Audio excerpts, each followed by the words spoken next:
Assalamualaikum warahmatullahi wabarakatuh. Saya Lydia Lestari, NPM 19010800016. Di sini saya akan menjelaskan salah satu materi pada mata kuliah yang telah saya ambil, yaitu mata kuliah genetika. Nah, di sini saya akan membahas mengenai ekspresi gen. Nah, di sini sebelumnya ada yang sudah tahu belum sih apa peran gen dalam kehidupan kita ini? Jadi, kehidupan ini ditandai oleh adanya proses metabolisme. Proses metabolisme ini terjadi di dalam sel, yang mana proses ini merupakan sebuah reaksi biokimia yang dikatalisis oleh beberapa enzim tertentu.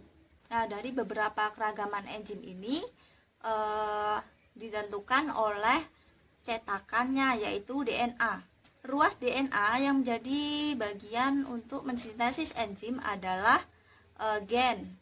Oleh karena itu, gen merupakan pengendali metabolisme atau sebagai pengendali kehidupan. Bahan genetik ini akan bertanggung jawab terhadap munculnya variasi baru pada organisme melalui sebuah proses yang dinamakan proses apa sih? Nah, ya betul sekali. Jadi namanya proses mutasi. Mutasi dalam suatu sel gamet dapat diteruskan ke generasi berikutnya. Nah, variasi genetik ini merupakan bahan bagi proses evolusi. Nah, coba saya ulas kembali mengenai pembahasan yang telah saya sampaikan pada video sebelumnya. Dalam kromosom itu terdapat apa? Ya, betul sekali. Ada DNA di dalamnya.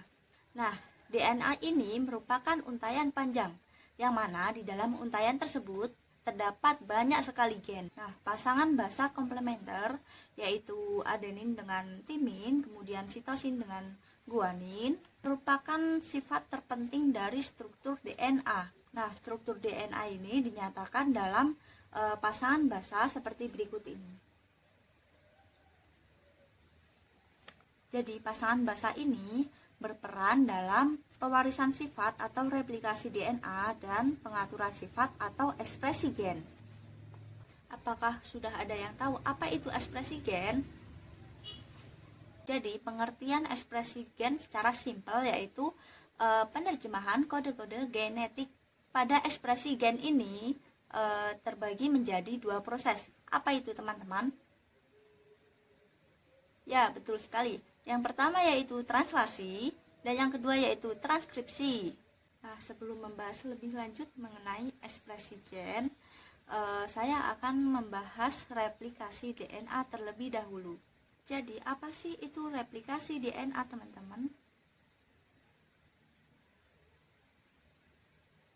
Ya, betul sekali. Jadi, replikasi DNA adalah proses perbanyakan bahan genetik, baik itu genom DNA dan RNA. Nah, proses replikasi DNA ini sangat cepat dan juga akurat, yang mana diperkirakan 500 nukleotida direplikasi dalam satuan detik. Kemampuan replikasi DNA meliputi dua, yaitu yang pertama autokatalis dan juga heterokatalis. Autokatalis merupakan kemampuan memperbanyak diri, sedangkan heterokatalis adalah kemampuan DNA dalam mensintesis molekul. Tahap replikasi DNA ini ada berapa sih, teman-teman? Apakah sudah ada yang tahu? Ya, benar sekali. Ada 4 tahap. Yang pertama yaitu tahap pertumbuhan awal sel atau G1.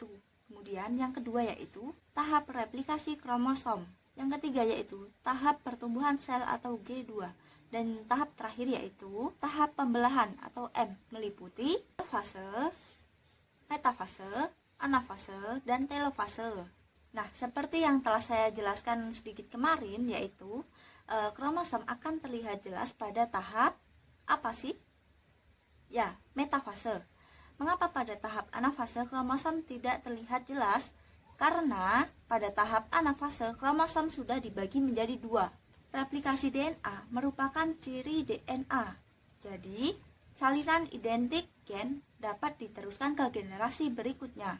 Pada proses replikasi DNA ini terdapat enzim yang bernama DNA polimerase yang menyintesis DNA dengan menghubungkan setiap pasang nukleotida baru ke ujung 3 aksen untai DNA yang sedang tumbuh.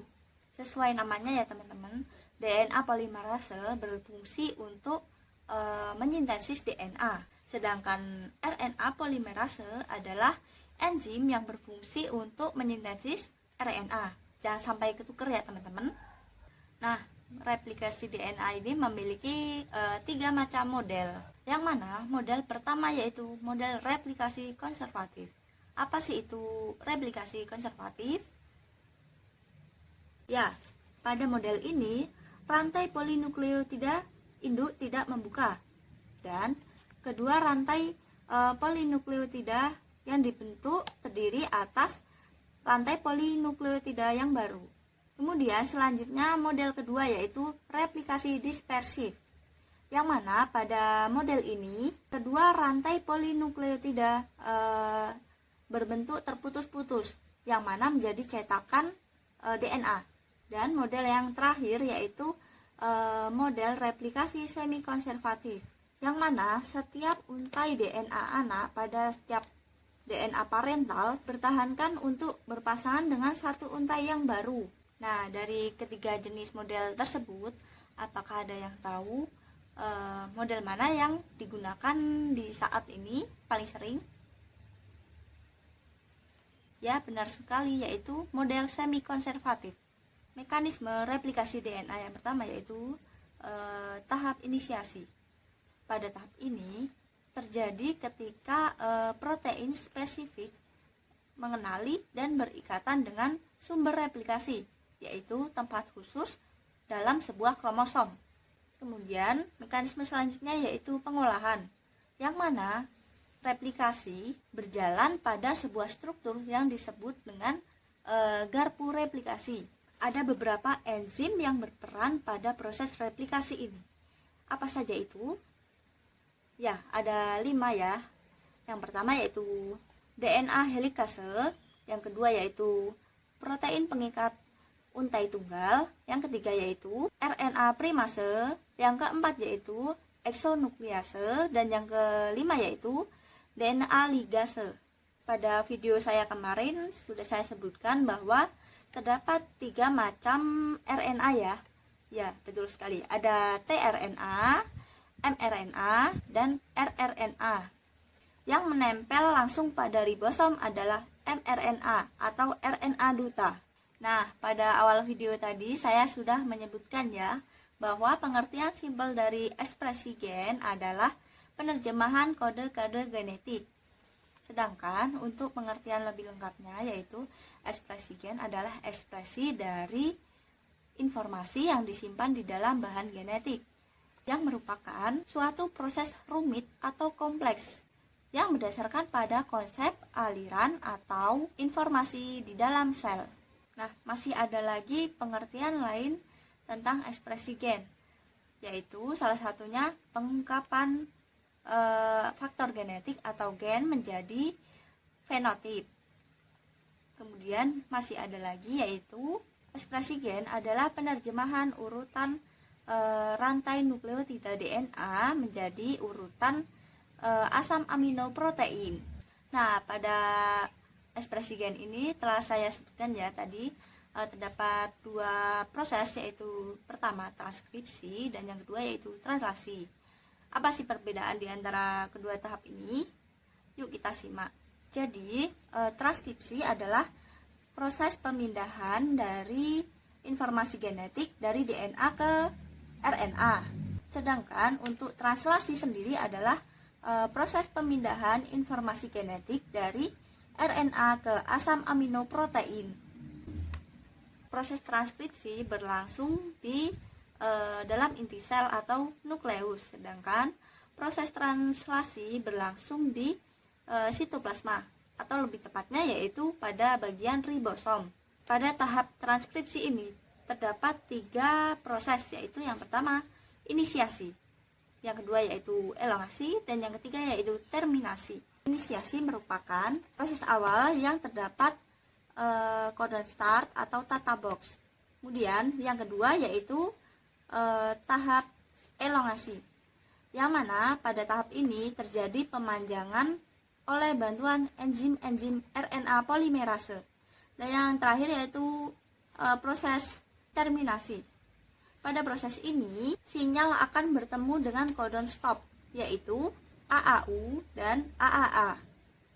Nah, kemudian ketika sudah bertemu dengan codon stop, RNA duta akan keluar badan sel menuju ke organ yang lainnya, yaitu ribosom, yang mana akan terjadi proses selanjutnya yang disebut apa sih itu? Ya, betul sekali, yaitu proses translasi. Ribosom terbagi menjadi dua bagian. Yang pertama yaitu bagian atas. Bagian atas ini merupakan bagian subunit besar atau 50S. Sedangkan untuk bagian bawah adalah merupakan subunit kecil, yaitu 30S. Lalu apa sih yang membedakan dari kedua subunit tersebut? Ya, subunit kecil merupakan tempat melekatnya mRNA pada ribosom. Sedangkan subunit besar merupakan tempat pembentukan rantai polipeptida. Nah, pada subunit besar ini terdapat 3 situs, yang mana bagiannya disebut yang pertama E, kemudian P, dan yang terakhir yaitu A. A merupakan pintu masuk. Pintu masuk apa sih? Ya, pintu masuk tRNA, sedangkan E merupakan pintu keluar tRNA. Nah, dapat dilihat pada gambar, situs A adalah yang bagian kanan, sedangkan situs E adalah bagian kiri ya. Apakah kalian masih bingung mengenai proses ini, proses ekspresi gen ini? Agar lebih jelasnya, saya sediakan video ya, akan saya jelaskan juga di sini. Ini dia, videonya dapat dilihat. Jadi video ini akan menunjukkan mengenai proses fotosintesis protein. Nah, pada awal video akan ditunjukkan mengenai gambar sel. Kemudian di dalamnya terdapat inti sel atau biasa kita sebut dengan nukleus. Nah, nukleus ini sendiri merupakan tempat terjadinya apa sih tadi yang telah saya sebutkan?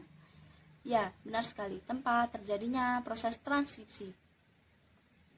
Di dalam inti sel terdapat banyak sekali kromosom, di mana di dalamnya terdapat untai DNA yang berpilin atau berikatan dengan protein histon ya. Nah, pada dalam DNA ada gen untuk membuat protein dengan cara ditranskripsikan menggunakan atau dibantu oleh RNA polimerase. Karena masih berpilin, maka dipisahkan dahulu rantai DNA-nya. Kemudian pada video ini terdapat RNA polimerase yang digunakan untuk menyintesis RNA. Kemudian terlihat untai-untai RNA duta atau RNAD yang merupakan produk akhir dari transkripsi. Nah, RNAD inilah yang akan dikodekan dalam DNA.